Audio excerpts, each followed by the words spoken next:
everyone, it's Jacob Mendelson. Today I'm interviewing my grandma about her childhood. So, what kind of technology did you have as a child? When I was a child, we had almost no technology, nothing like you have today. We did not have computers. We did not have cell phones. We did not have anything neon. As a matter of fact, our phones were actually rotary phones, meaning the phone was plugged into the wall and you had to dial each number and turn the dial for each number on the telephone in order to make a call. So how would it dial if it went past each number? Well, there were numbers you had to dial. If you were dialing a 5, you put your finger in where the 5 was and you turned it to a certain point. And then if you were dialing 0, the 0 was at the bottom and you had to turn it, it clicked at a certain point till you dialed all the numbers on the phone. So how would you fix the phones if they were broken or something?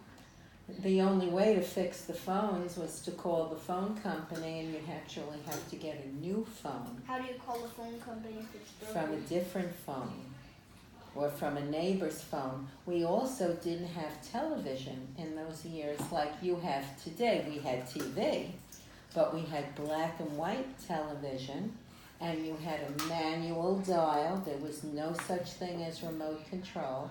And I remember as a child having the first color television and being so excited because the television was actually in color. It sounds amazing to you today to think of that.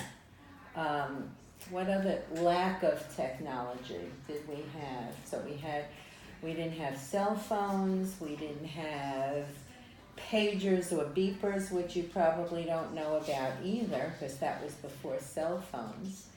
And we had telephone booths. When you were out, if you had to make a phone call, you had to find a telephone booth. It was those red booths, right? Yes. With the phone inside? Yes, the red booths. They actually still have it. Some of them, yes. Some places, yeah.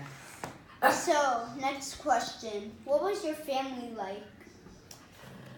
I grew up in an apartment building with my mother and father, and I had an older sister.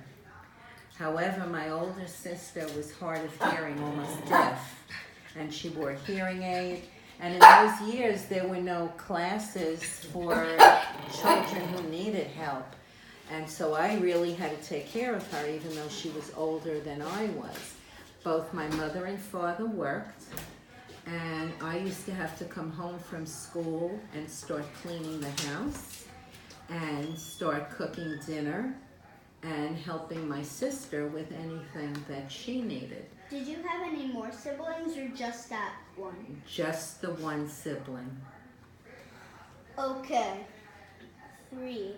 How did you get to school? Getting to and from school was very interesting when I was a child. Definitely not like what you have today either. I had to walk from my building to school and home every day, and it didn't matter if it was snowing. And I remember walking, because I walked more than a mile each way with other children all together. We walked, but sometimes you just walked by yourself. But I remember sometimes coming home when it had started to snow and being bundled up and having to stop in different buildings along the way to getting home because it was so cold. So you were dressed up like Ralphie's brother from A Christmas Story? And if you fell, you had to scream help for somebody to pick you up? I don't think so, but I've never seen that movie. I'm sorry. But I was dressed for winter when it was cold in winter, because I grew up in Brooklyn, New York. And when the weather was cold and it would start snowing, both of my parents were working. It was just a thing that all the children did. They walked home together. And if it was cold, we all huddled together in buildings along the way till we got home. So how long did it take for you to get to school from your house? I would think at least a half an hour walking. Okay, well, thanks for your time. And I will see you soon. Okay. Thanks so much. Thank you.